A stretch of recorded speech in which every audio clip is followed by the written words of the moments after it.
will want to write. Write when you feel it, write when there's joy. Keep writing until there isn't. Once I heard that, it let me off the hook.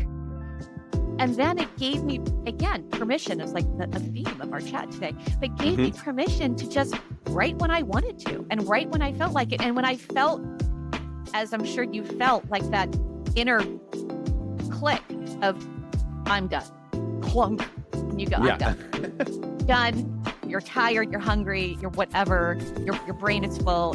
Clunk. I'm like, yeah, I'm not going to push past this.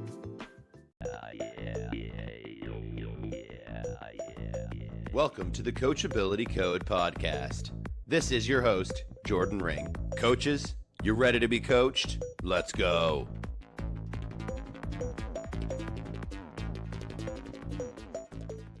All right, thanks so much for joining for another episode here. I am, as always, excited for my guests, but Tina is awesome, and she has a lot to share with us today, and I'm super excited to get to know her a little better and dig into some of her wisdom. So, Tina, thank you so much for being here.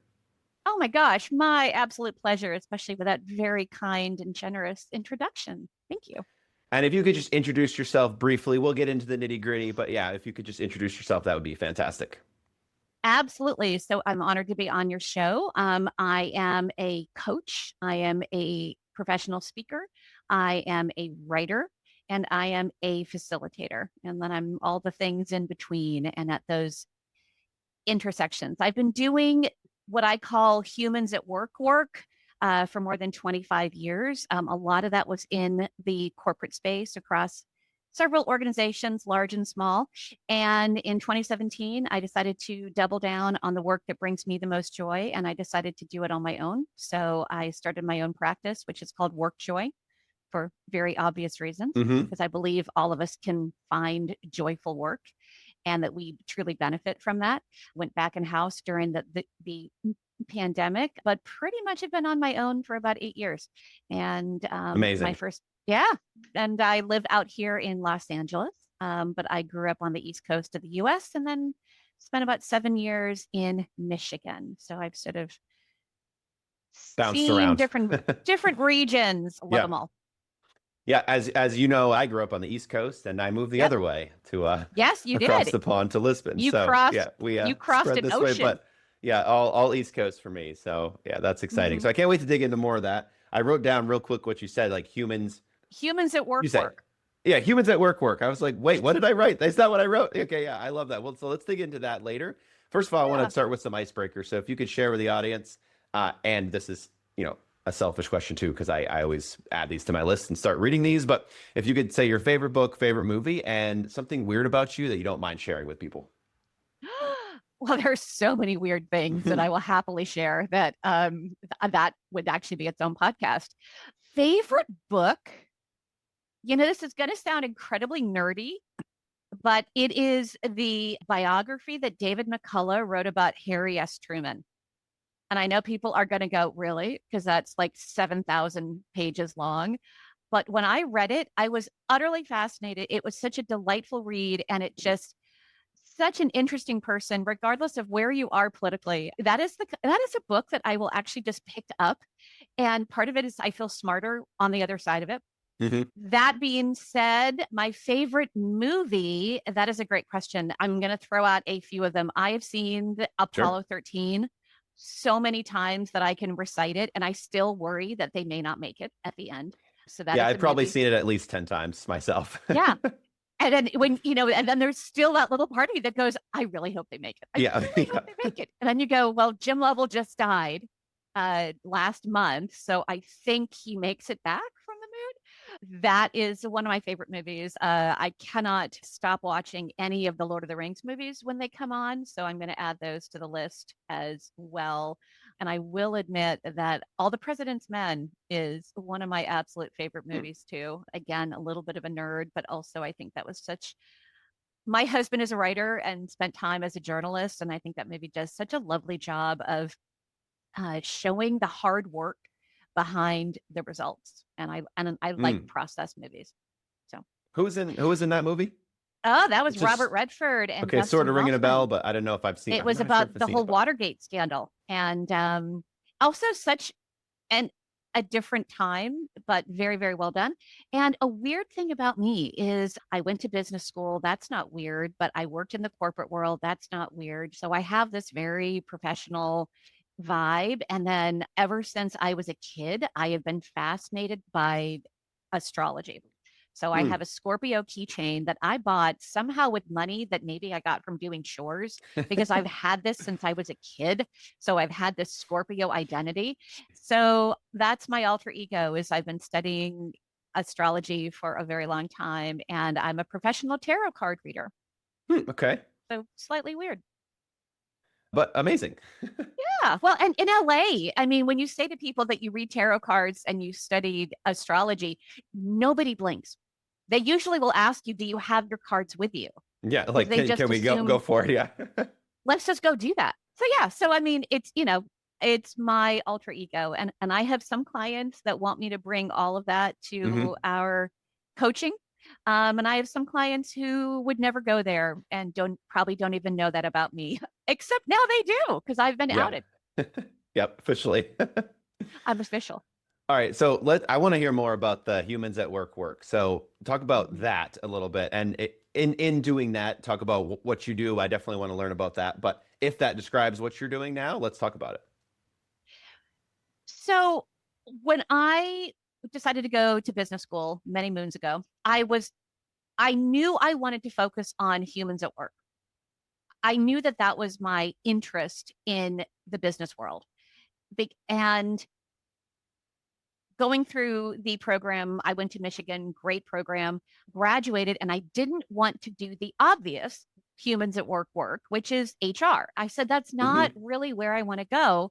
So I ended up going to Price Waterhouse and I was doing org change consulting, but on the management consulting side. So poked at humans at work through organizational change projects. Migrated into corporate human resources along with the Hmm. migration out to Los Angeles and did that. And there's so many different facets of human resources. I was always drawn to learning, talent, more programmatic opportunities within the larger HR sphere. But many, many people find homes within HR because there's so many different ways to tackle humans at work through that function. Hmm. Left HR and said, okay, I still want to do humans at work. What else do I do? Ended up going to work for Success Factors, part of SAP, and they do cloud solutions for HR. So I worked in their pre-sales function, helping mostly HR customers develop business cases for how they were going to use technology to affect their humans at work. So Hmm. again, poking at humans at work now through cloud solutions, technology, Hmm. systems, and processes. Okay. So was there for about 5 years, morphed and went from there into my own practice.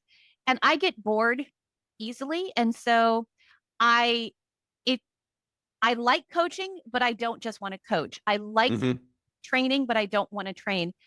And so I love poking at humans in the workplace in multiple ways. Do we do it systematically, programmatically, looking at, one to all kinds of ways of supporting humans? Do we do it one to one, which is coaching? Do we do it one to many, which is often Hmm. training? Do I do it through speaking about humans at work?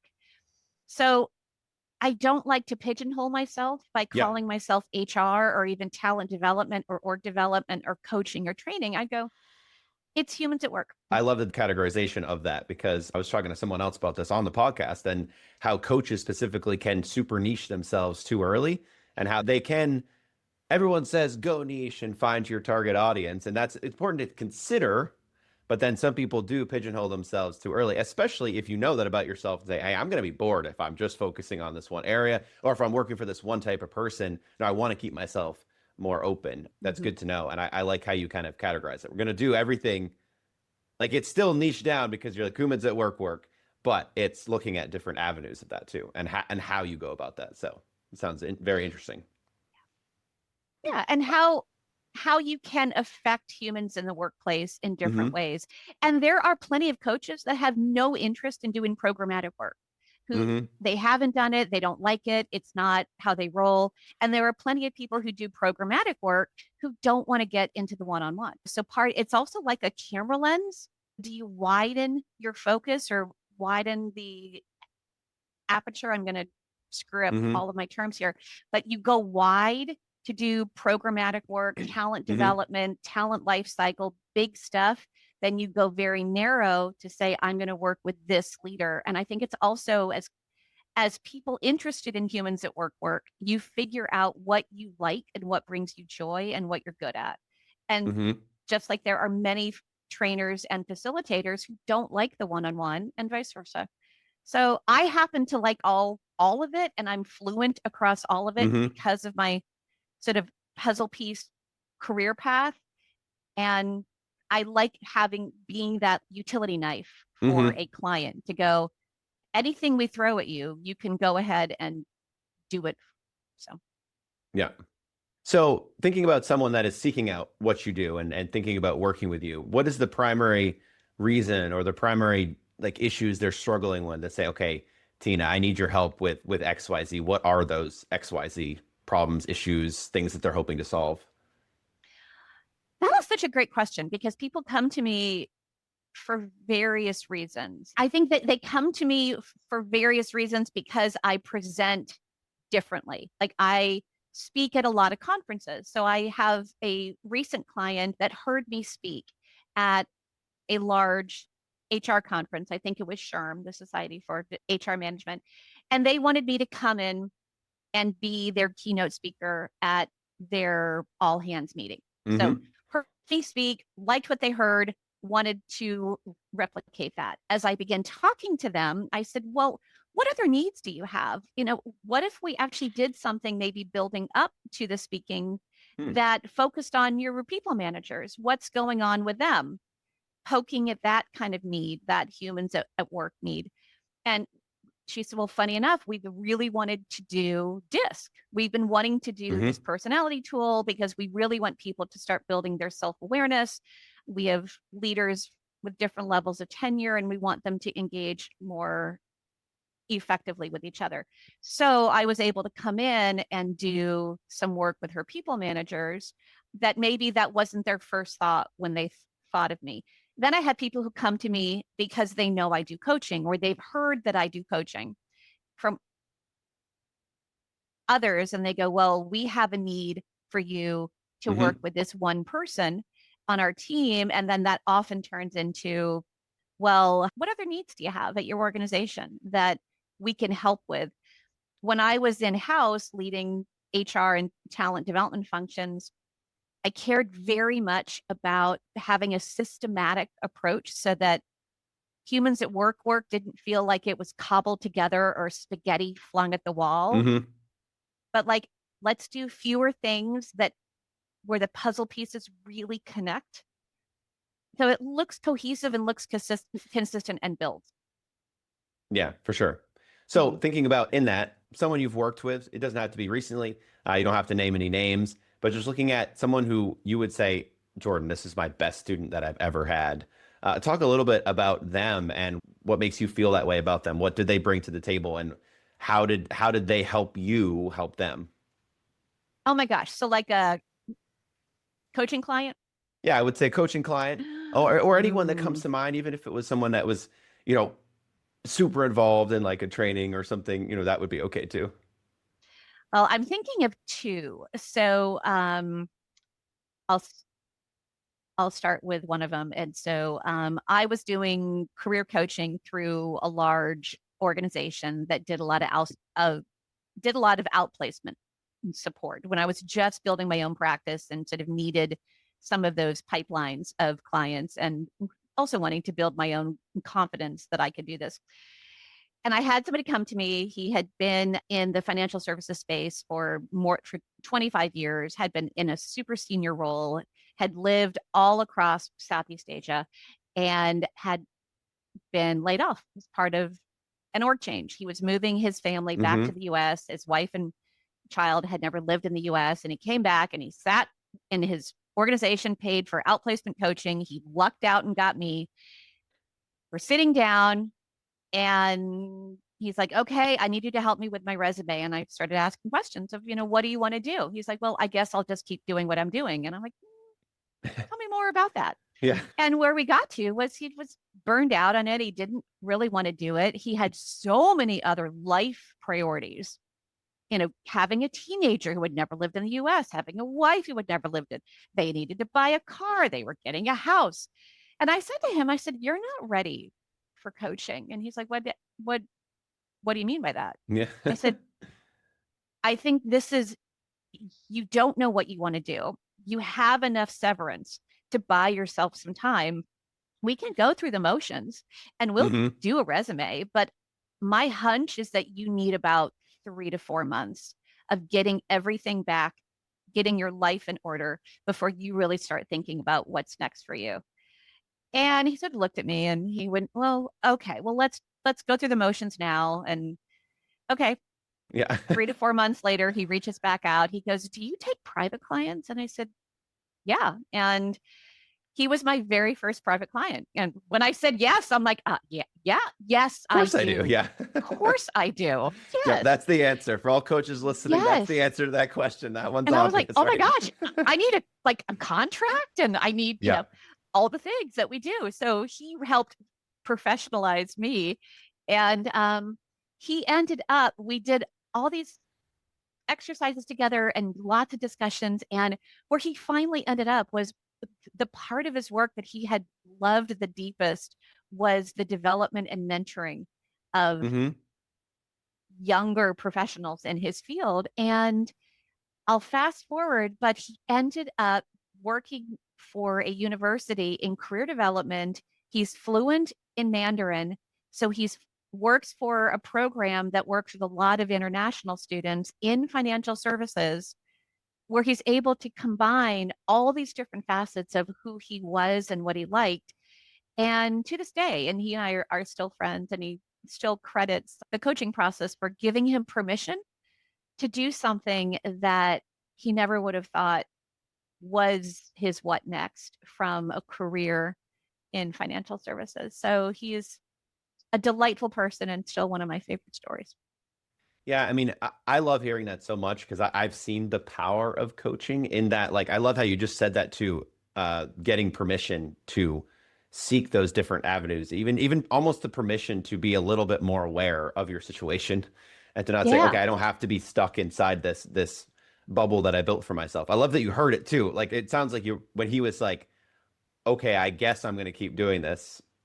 It's Yeah. your mindset was probably like, wait a second, maybe that's not the best answer for you. And it's just to me, it's such a wonderful sign of how powerful coaching can be. And even in a first meeting like that, even in just like a simple comment that divulges into so much more, as things go on. But I just got him to think about it in a different way, and that's amazing. So thank you for sharing that. Oh my gosh, it's my pleasure. And when so many people are in that transition, your natural instinct is to just get right back into it, Yeah. right back into it. And as I'm sure you have, we've worked with so many people who are in transition, and you just get the sense that you need to slow the merry-go-round. You need to pause. And it's okay to take that for now job. And many of us have, financial commitments where we truly do need to get back into it. But if you are able to give yourself permission to just step back and reflect and pause and slow down and truly use the time to think about what's next. Yeah, and this is kind of a tangent, but I love it because I'm thinking about people that have worked with me with book coaching that come in with these preconceived notions or these ideas of, okay, Jordan, I know, even saying things like, I know I'm going to have to write 1,000 words a day. And immediately I can say, that does not have to be your No. reality. We can work around that. We can do this. It doesn't have to be what you've heard it is. And that's part of what we do as coaches that can help people with those. It's not just yes, there's a lot of listening, but there's also a lot of teaching that goes on too, and kind of reforming. Yeah, not just the preconceived notions, but the expectations people have even when they come into even when that guy came in to work with you, it was probably like let's go, thinking about going through the motions, And like, it sounds like the first thing you said was like, maybe we don't have to go through the motions. And it's so interesting how we can kind of interrupt that, not necessarily cycle, but we interrupt that thought process of what people have and expectations. So interesting to me. Oh And it's yeah. so valuable and powerful of what we can offer people with that. Oh, I remember one of the best pieces of advice that I received when I was writing my own book. And it's still so weird. My book is out in 6 months, and I'm still not used to leading with I'm an author. Hmm. There's still this part of me that goes, oh yeah, like somebody actually had to remind me the other day. They're like, well, you also wrote a book. I went, oh Yeah. yeah, that's Oh right. yeah, that's me. Oh Oh yeah. Yeah. yeah, oh yeah, that be yeah. So many. Here's how you write instructions are schedule time and force yourself to write. And even if you don't want to write, sit with a white piece of paper and da, da, da, da, Hmm. da. And then I had somebody say to me, she's like, Tina, write when you want to. Yeah. You will want to write. Write when you feel it, write when there's joy. Keep writing until there isn't. Once I heard that, it let me off the hook. And then it gave me, again, permission is like a theme of our chat today, but gave me Hmm. permission to just write when I wanted to and write when I felt like it. And when I felt, as I'm sure you felt, like that inner click of, I'm done, clunk, and you go, I'm Yeah. done, done. You're tired, you're hungry, you're whatever, your brain is full, clunk. I'm like, yeah, I'm not going to push past this. And that worked out so much better. And maybe it's the less disciplined way, but it worked.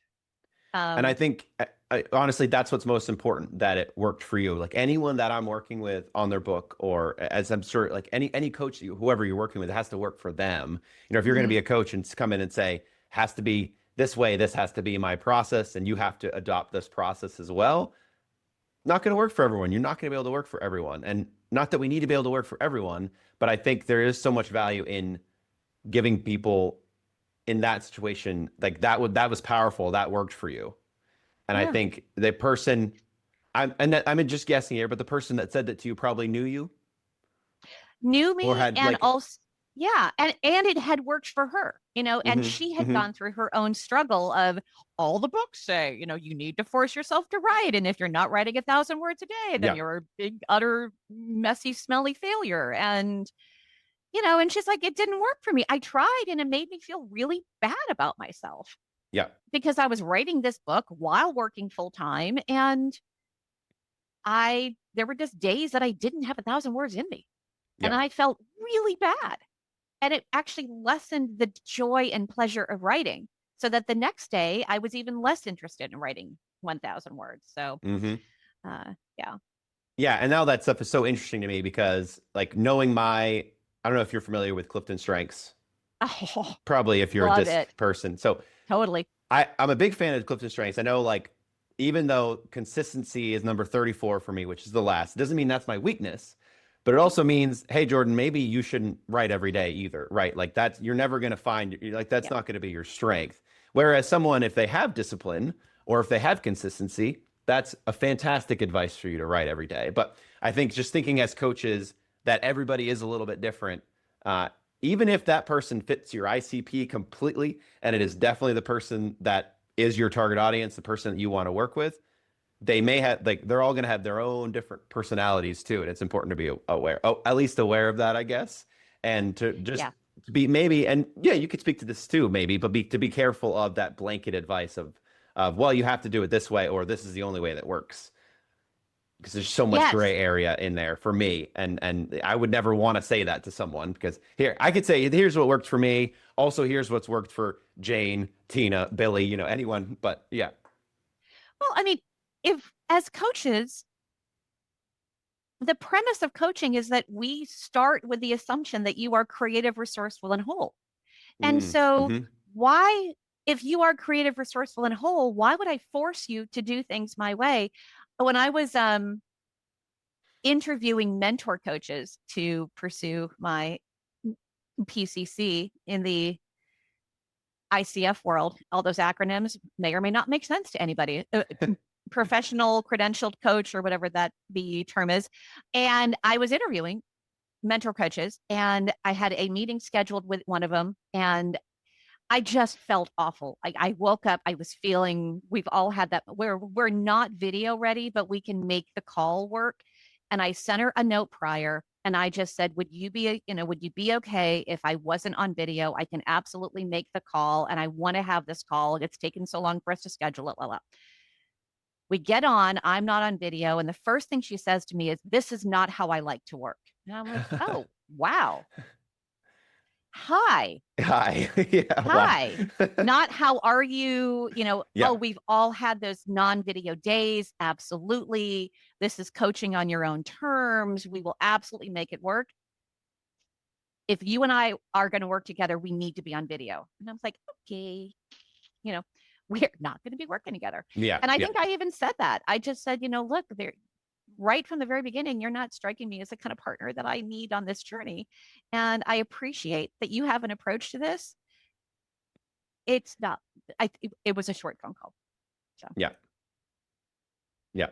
Let's talk about your book a little bit more because I definitely wanted to talk about that because I think from what I know of it, definitely could be a book that coaches would be interested in. So tell us the title, tell us kind of the short premise, and then we'll dive in to talk about like how coaching fits into it, and we'll talk about it.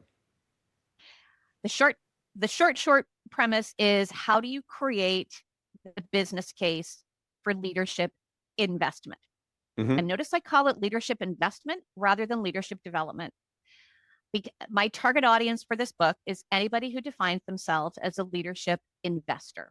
That Okay. could be a coach, it could be an internal head of HR, it could be a talent development consultant, it could be a founder, it could be a functional head, it could be a frontline people manager. If you see yourself or are charged with investing in leaders, then this is the book for you. And how the book emerged is, spent a long time in-house in corporate roles tied to humans at work.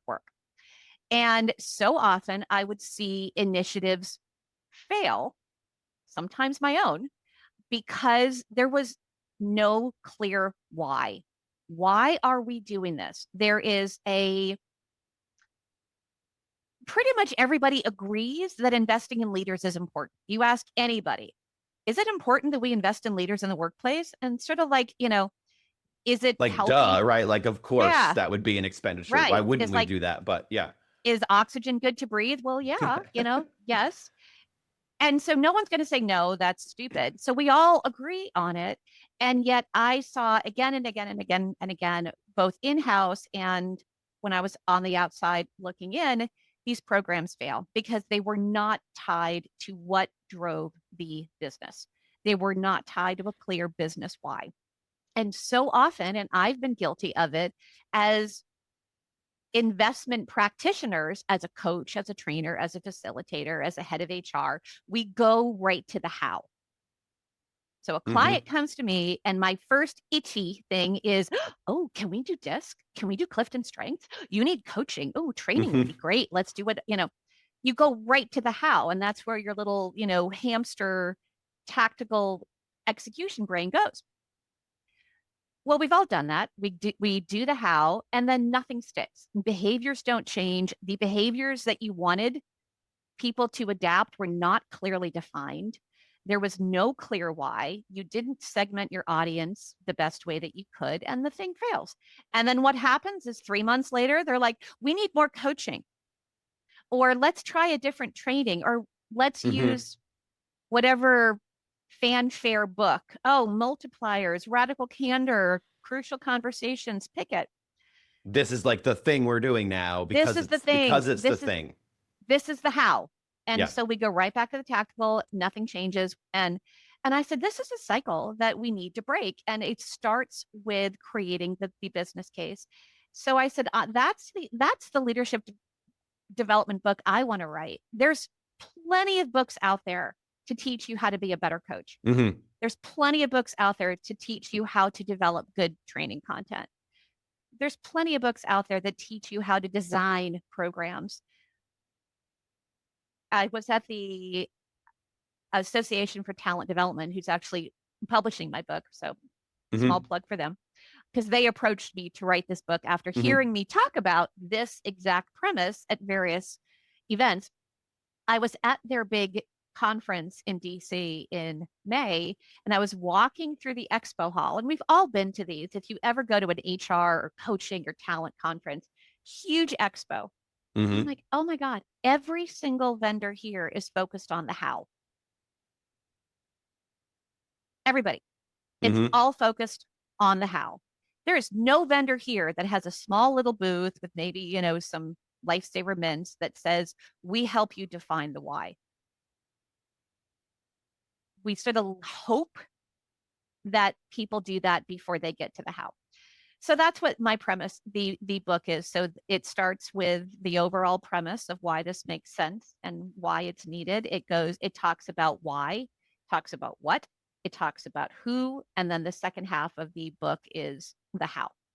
But it's not how do I become a great coach? How do I coach? How do I teach? It's is coaching the right how Mm-hmm. for the leadership investment challenge that you are facing? Is it the right thing to do for your audience? Is it the right way to instill the behaviors that you want to instill or change?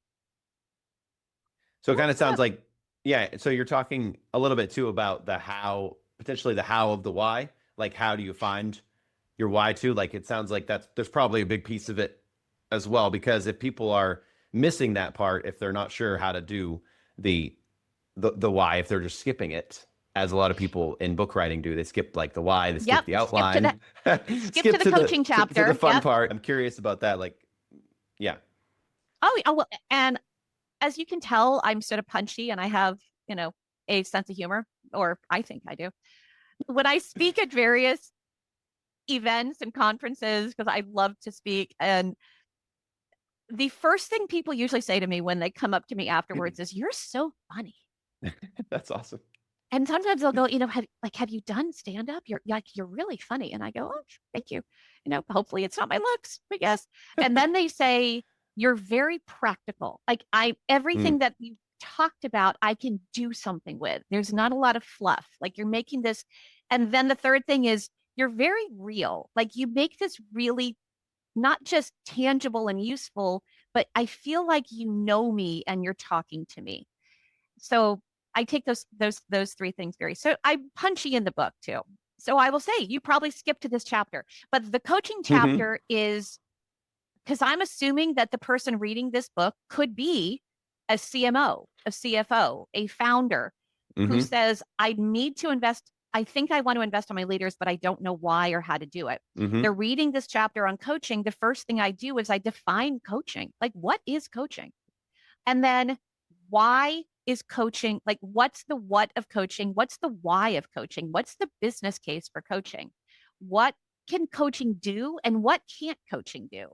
When might coaching be a good technique and when might coaching not be? If you have a bunch of people with the same development need, training's probably a better answer. Mm-hmm. Mm-hmm. If you have a bunch of people who need to learn how to deliver feedback, you're not going to coach these people one on one and invest all this time and effort and money. You have a consistent need. You're trying to level set basic foundational skills. Training or facilitation is a much better solution. If you have a leader who has gone through all that and is struggling to apply it and personalize it, and their struggle with feedback is getting in the way of them moving up in the organization or succeeding in very specific ways as a leader, now we can talk about coaching because now it's a personalized approach to investing in this leader. But I think a lot of people peanut butter smear solutions without thinking, I mean, coaching has drawbacks. We should not be, Yep. we've both been in situations where we're sitting there going, this is not a coach. This is a I can't. performance management Yeah. issue. Yeah. Hold your damn people account. Oh, sorry. Hold your darn people That's accountable. fine. Say what you need to say. Don't use, let's not spend 3 months coaching when this is a performance feedback thing. Mm-hmm. But okay, we'll do it, but it's not going to achieve the results that you want. What you're trying to get these people to do is much better delivered through strong leadership and clear performance expectations and very specific feedback. So, Yeah, I know. I'm definitely going to read it. So if you could just give the full title as well as your full name so that Yeah. people can search for it. And I will definitely have the links to all the things as well that you can find in the show notes, normal podcast stuff. But I wanted you to be able to say it too, so people listening can just jump right in. And I can practice saying it. And if you go to my website, which is just workjoycoaching.com, Perfect. there's a page there, and you can become part of my early group of people who are, I forgot, there's a name for it. There's like these are the people that will get special access to fun things that I will do related to the book and book readings. You can Like sign beta up. readers, launch team, they're all called Launch different things, team, similar yes. things, but It's my first book. I'm going to ask for grace and forgiveness as I yeah. figure out all these terms. Your book, by the way, I've been able to get through a lot of it. Your book on teaching people like how to write Oh, or cool. is quite lovely, and I highly recommend that too. So the book is called Developing Your Business Leaders, a guide to investing at all levels. I know it's about as exciting as a loaf of bread, that title. That being said, please know that I quote Star Trek, I quote Galaxy Quest. There are lots of fun parts of the book, tons of real life, anonymized examples and stories, very practical.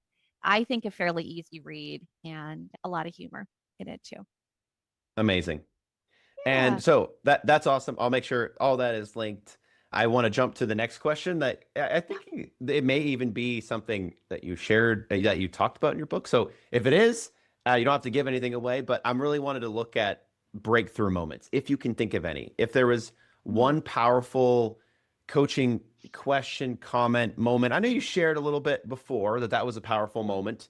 So we could even talk about that a little bit more. But if there's any others that you think of that unlocked, you know, that breakthrough for someone, looking at what the thought process was, what you were feeling in that moment, like what was it about that created that? Great question. And I'm actually going to use so there were some breakthrough moments with this person of just what do you what brings you joy, like what do you Mm-hmm. like, and let's just dig into that. And also helping people see that your career, your professional path, it's okay to have it be a puzzle, and you're going to reposition things to create the image that you want, and most careers are not linear. And so that was a big part of his breakthrough. Mm-hmm. And then when he finally gave himself, again, permission, which is a theme too, of to just do, like, it's okay. It is okay to do work that you like. Work does not have Mm-hmm. to, there's even, I think, a book called Work Doesn't Have to Suck or something Yeah, like that. I think so. So, I haven't read it, but I think yeah, I think and that exact title. it's the same thing. And I think, when you and I got on our call and you said, I actually really love Mondays, because I really like what I do. And I'm like, oh my gosh, this is why most of us do the work that we do. Mm-hmm. Another client of mine, he actually came to me through the transition coaching organization that I was with. And he had reached out to them because he had, again, 25 years in senior roles at a large international organization. He was paying for coaching on his own. He had been exited by the organization. He was so much trauma, so much frustration, to watch everything that he had built with this organization and then just be sort of summarily pushed out. It was Mm-hmm. contentious. And he knew his employment lawyer suggested that he get a coach. So he's like, well, coaches work for these large places, so let me go to the large place. And I Mm-hmm. had somebody internally tell me, they're like, we want you to take this one on your own. He's not really a fit with what we offer, but we just have a hunch that you would be Mm-hmm. a good fit. So I invited him to coffee. He's sitting meeting me, and to this day, he will say, you you were so different than anybody I had ever worked with before. And which is partly why I asked to work with you, because I knew I needed to do something differently. Mm-hmm. Not that I like wore, and, you know, space alien costume or anything. It was just my approach to him and everything. And he Mm-hmm. says, again, to this day, one of the questions that I asked, or one of the aha moments that he had was, You helped me just focus on what now. Because Mm. I was so focused on what next. And you slowed me down to let me focus on what now. And when you're in transition, especially if you are unwinding years of old patterns, even though you know those old patterns no longer serve you, you want to get into the what next. You want to, those patterns are so Hmm. deeply grooved that it was just, okay, what now? And you pulled me back into the present. And it took him a while to sort of find a groove, but he wasn't ready to go into the what next. Mentally, emotionally, psychologically, spiritually, physically, was not ready until he was. And Hmm. then, even then, his what next, his first what next was something that was an experiment that he did for about a year. And it was a really good learning, but he learned a lot about himself. But that helped him do the next what next and regain his confidence, do all Mm. these things. And what the work she's doing now, you could not have scripted this in a Hallmark Channel movie. How beautifully aligned the work that he's doing now is with the life that he had curated for himself. And he, again, is also still a dear friend. But he says, if I had just jumped to the what next in Hmm. the state that I was in, I would have been miserable. And I would never, I don't think I would have found where I am now that brings me so much joy. Yeah, amazing. Thank you for sharing that story as well. Yeah. Okay, Tina, another question for you. What areas have you been coached yourself, and how has that helped you to become a better coach, better trainee, better speaker if you want to talk to that too, but even just better as a person? Like what have you noticed through that those experiences? Great question. And I am a firm believer, as you probably are too, is that coaches must have coaches Yes, in their life. 100%. Because if you're, that's when people are asking me, they're like, so if I'm interviewing coaches, I mean, sometimes I'm just not a fit for people. And great. I will always say, I will happily introduce you to other Hmm. people who are. So have a community of coaches so that you can be a resource to others because you're not going to fit with everybody. Hmm. And I always say, ask the coaches that you're interviewing if they have coaches. Are they working with other coaches? And if they say no, run. Because, first of all, if we're not willing to invest in the coaching process, why would we expect our clients to? And then we need outside support for the same reasons that we advocated to our clients. So I had a coach when I was in a big, huge corporate job. Everything that business school taught me to want, the VP title, the big thing, all the stuff, the money and everything. And I was deeply, deeply miserable. And I was working with a coach. And I was like, give me homework. What am I going to do? How do I Hmm. get out of this? All the stuff.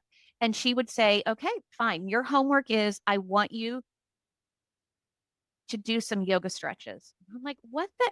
Like, fill in your favorite curse word, which I won't use on the air. I'm like, Like, really? that's not Yeah. homework. And then she'd Yeah. ask me, what are you eating? How much sleep did you get? And we talk about other things, but she kept weaving that in. And finally, it hit me. I went, oh, I'm a hot mess. And she's like, a little bit. I like how she subtly was, working Yeah. that in, But but she had not to sort of saying get it. me But there. yeah. She's like, you are at the time when you feel the most in need of making these big decisions, you are in the worst possible mental, physical, emotional, spiritual, Hmm. psychological place to make them. She Hmm. goes, welcome Wow. to a lovely, delicious irony. She goes, I've been there. I've been exactly where you are. And this is what my coach bequeathed to me.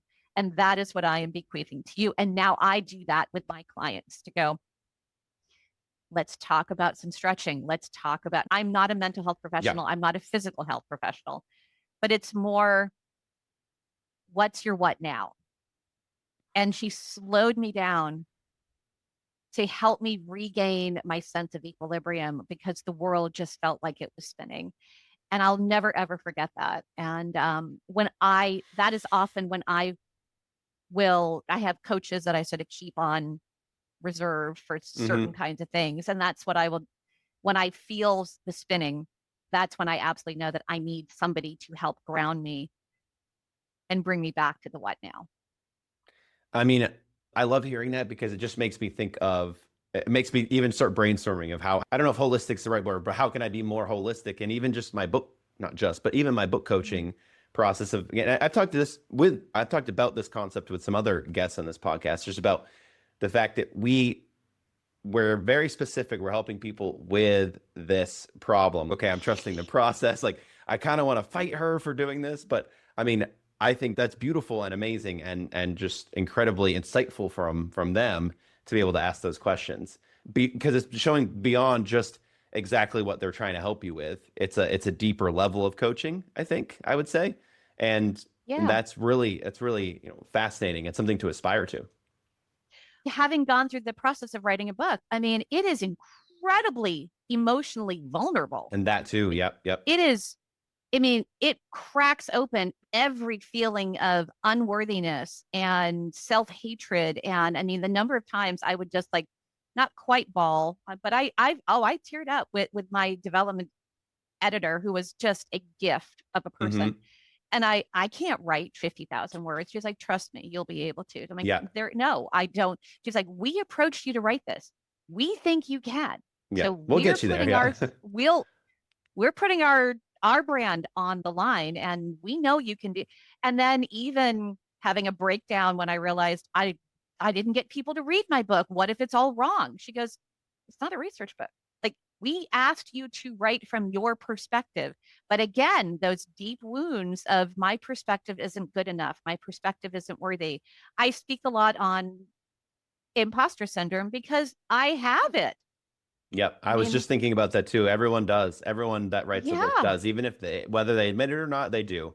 I've been shocked by the people that I've worked with, even full ghostwriting clients that come in and say, I don't know if I want to share this story. And I'm like, look at what you've done and accomplished. So I have to say this, like, this is not normal. This is great. This is beyond. Like, there's no reason to feel imposter syndrome about this. But of course, we're going to work through it because I know now that everyone struggles at least somewhat with that. Oh yeah, So yeah. I mean, I would imagine there's huge opportunity for gentle for coaching that pokes a little bit at the Hmm. emotional, the psychological, the spiritual, the uh energetic, like what all of those other pieces of because it's deep rooted fears. It's very, like I'm going to reveal myself Hmm. with this book. I mean, I'll my husband, he's been writing his entire career and he still remembers when he used and he's a gifted brilliant writer and he wanted to say elicit like to elicit a reaction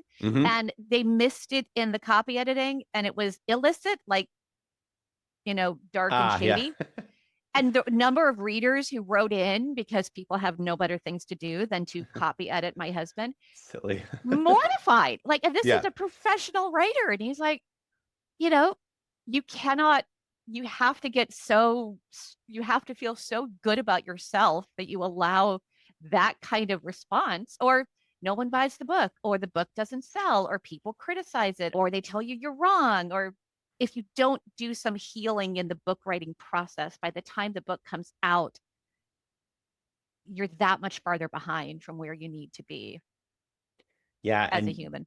that is such a good point, and it's one of the reasons I tell people. I mean, this is one of the reasons I think more people should write books. Is even just that the experience you go through of just that healing and that introspection. Like it's not for everyone because it is a lot. Like you said, it really puts the magnifying glass on you, if you will, of like you are going to be exposed. I talk with my wife Miranda about this a lot. The fact that I'm an introvert. I'm someone that doesn't like. I have to be very careful with that exposure. But I've learned through the years that putting myself out there, writing books, like I'm exposed. Like people know more about me than I know about them, which is an advantage in some ways. If I'm getting on a discovery call with someone, it's great for them to have a copy of my book. But also sometimes friends come up and they're like, "Oh, Jordan, this time you wrote about," and I'm like, "Whoa!" Like I never shared that with you. Which is fine. Like I'm not upset that they have that knowledge, but it kind of just like almost sets you back a little bit.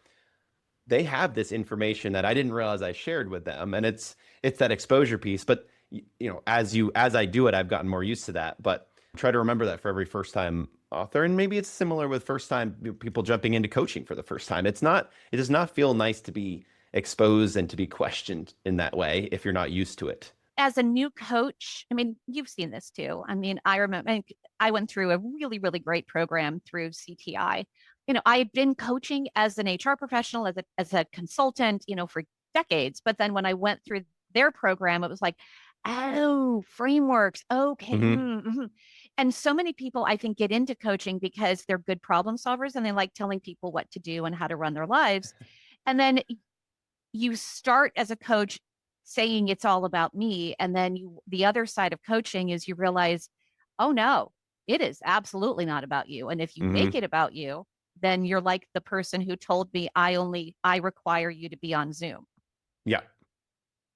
And I think the book writing process is it's weirdly all about you, and then ultimately, no, it's really all about your reader. Like, if you want to make your book all about you, and there are plenty of books out there that are all about the author, that's fine. You just have to recognize that it's going to narrow your audience. Yep. So, And it's such an interesting thing too. You are writing your book for your audience, but it's you writing it. So it's not it's like one of those things that you can't disconnect it. yeah. And the fact that once it's out there, yeah, it can share your story. It can be about you in that way, but ultimately it's about the reader. And it's Yeah. interesting, similar, similarities to coaching in that way too. I've heard other book coaches and other ghostwriters say that they have this process. I guess for any service provider or any coach, if you get too tied to your process and are kind of beholden to that, then that can be too much sometimes. It's great to have a process. It's great to know what works. But if you're expecting everyone that works with you to be able to follow that process to the letter, you're going to learn pretty quick that that's just not going to happen. Or you have a narrower Yep. audience. You work with fewer people. And Yep. and maybe that's okay. There are plenty of people who go, I'm fine. I have enough clients and my clients follow great. You know. Yep. Um, yeah, I think and I think that's one of the few benefits you get from aging is I think you become in many parts of your life more accepting of Mm. humans and Hmm. everything that makes humans uniquely themselves. Because why else do we do this work if we're not utterly Yeah. intrigued and fascinated by human individuality? Yeah. So, I love that. I do have just a couple more questions for yeah. you before we end up. I always want to give everyone a chance that comes in this podcast to stand on their soapbox. So if you have one, stand on it. We'd love to hear from you. Oh God, just about anything? About anything, that would be fine, or anything related to book coaching or something you learned about yourself in the book writing process. Oh my gosh. Well, there very much is that. And a theme that has been coming up for me a lot is ownership and accountability. And I truly believe it would be a better world if we just took accountability and took more ownership. Mm, And I mean, it could be something as simple as walking down the street and you see a piece of trash. mm, Own it. Be accountable. Be accountable on behalf of your neighborhood and pick it up.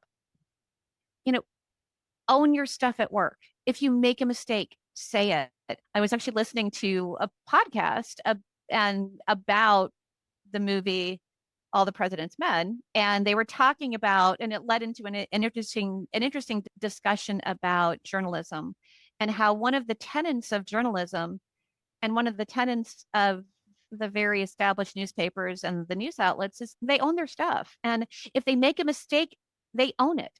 And if their research shows that they spoke too quickly, they own it and they retract it. And I think that is so necessary. And I mm-hmm, think it's necessary for us as humans to say, I screwed up. I was wrong. I apologize. Not to apologize excessively, but when you truly to own stuff. And I think I see that as often missing in the workplace too, partly mm-hmm, because leaders don't hold their people accountable. They don't set clear expectations. They don't give clear feedback. And then things spiral to the point where these people are no longer fits with the organization. And so much of that could have been prevented or mm, corrected early on, if there had just been clear accountability set, we need to hold our leaders accountable for helping us have a meaningful experience at work too. So that's just been bubbling on my head. And here's the thing is I will have clients. I have a client that's saying, can you do a session on accountability and ownership? And I'm like, Like, how do you teach accountability? yeah. Like, how do you teach ownership? I mean, it's like Yeah. we needed to have learned that when we were kids of make your bed. Why? Well, because that's an early form of ownership. It is my room. I'm going to pick up my room. I'm going to make my bed. I'm going to pick up my toys.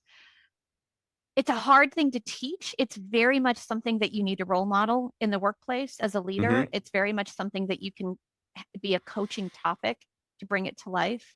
But it's a really hard thing to teach without those.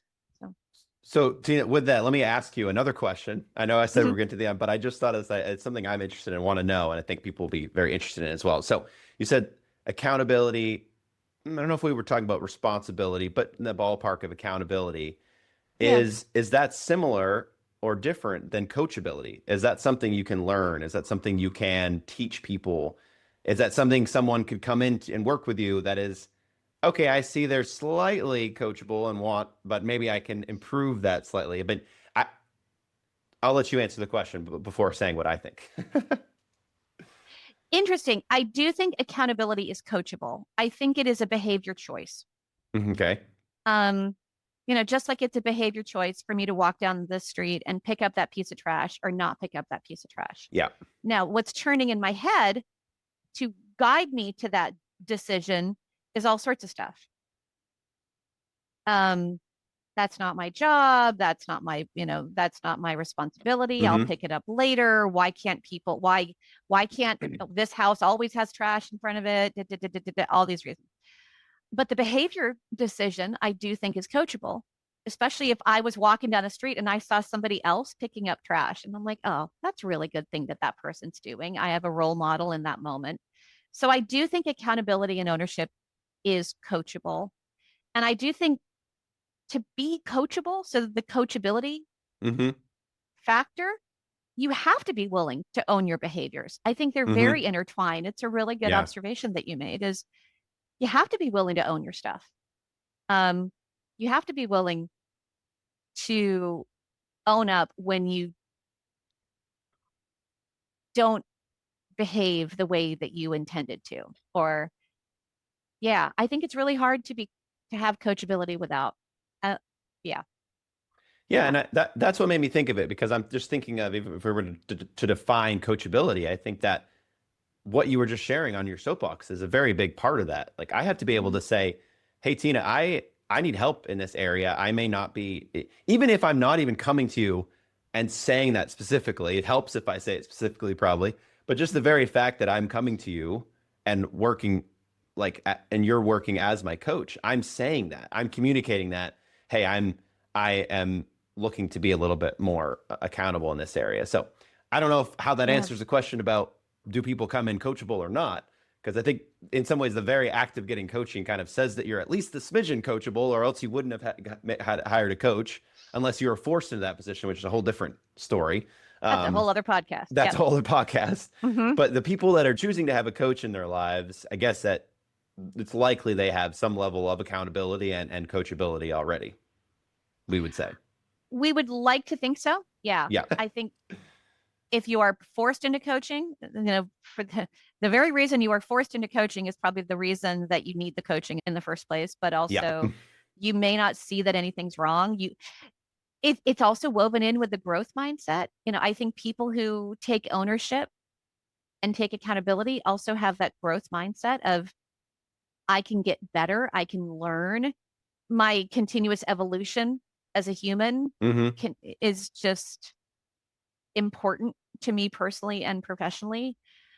And I mean, you and I both worked with clients that are barely coachable, and we look for the little ways of getting in. So, ownership and accountability are very attractive qualities in other Yes. people. When we see it on the global stage, we go, oh, Yeah. how great. It's like too refreshing, right? It is. You're like, oh my gosh. And then you have to back up and go, that sort of should be like a basic building block. That should Yeah. just Did they be just say that they were wrong? Oh, right. yeah. Oh my gosh. You said you were wrong and you owned it and you Yeah. Yeah. apologized. And you are saying what you're going to do to correct it. Like our our requirements of decency have just gone down a little bit. And that makes me a little sad. But it makes Hmm. me even more appreciative when people step up. Because if the bar is low enough, it means more people can step up. Yeah. So And it's such great modeling too, as you were talking about leaders who need to be modeling that before. I think you were talking about that, but like it made me think about yeah, that. Like they need to be, you're modeling that accountability by saying, hey, actually this is something even if it wasn't a mistake, here's something I could have done better. Um, People want that. I feel it's refreshing. Like we just like that's refreshing to hear that, but it's refreshing when leaders are a little bit more vulnerable too. Not that they have yeah, to go and say, I did all these things wrong all my life and I'm still doing them wrong. Like there's a certain point where it becomes too much probably, but it's good to be that vulnerability piece. It opens up to other people's willingness, I think, to share more with you and then to be even more accountable themselves. yeah. Well, because we've seen too many examples of people who go the other way and swing the other way to not taking ownership, not Yeah. taking Yeah. accountability, and it invariably distances the very people that they want to get closer to them to have follow them. It ends up creating oftentimes more distance. We might Yep. Some people might appreciate the bravado and yeah, Most that people don't. many people don't. Yeah. Yeah, many people. Maybe not, I'll say most, but many. Yeah. Some people admire I don't like admitting that I'm wrong. And I would actually poke at those people and go, let's really talk about the people in your lives and let's talk about how you behave behind closed doors when you don't have to put on an act. And I would imagine Hmm. that you probably own your stuff a lot more than maybe you are willing to say that you do. Yeah. Is that really what you want? Or is that really what you think? Always good to question that, right?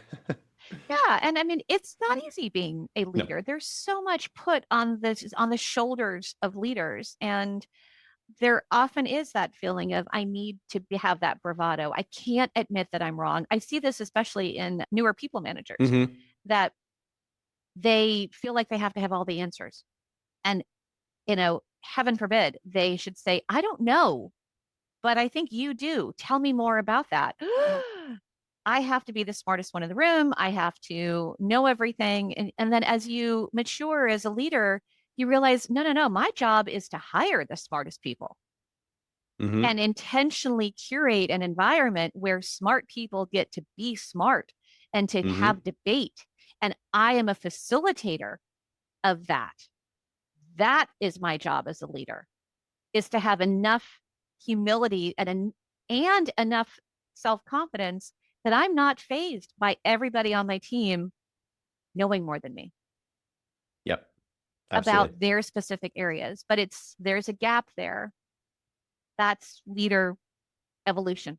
When you have those Hmm. leaders where you're like, oh my gosh, you're celebrating me because I know something you don't versus pushing me down because you want to be right all the time.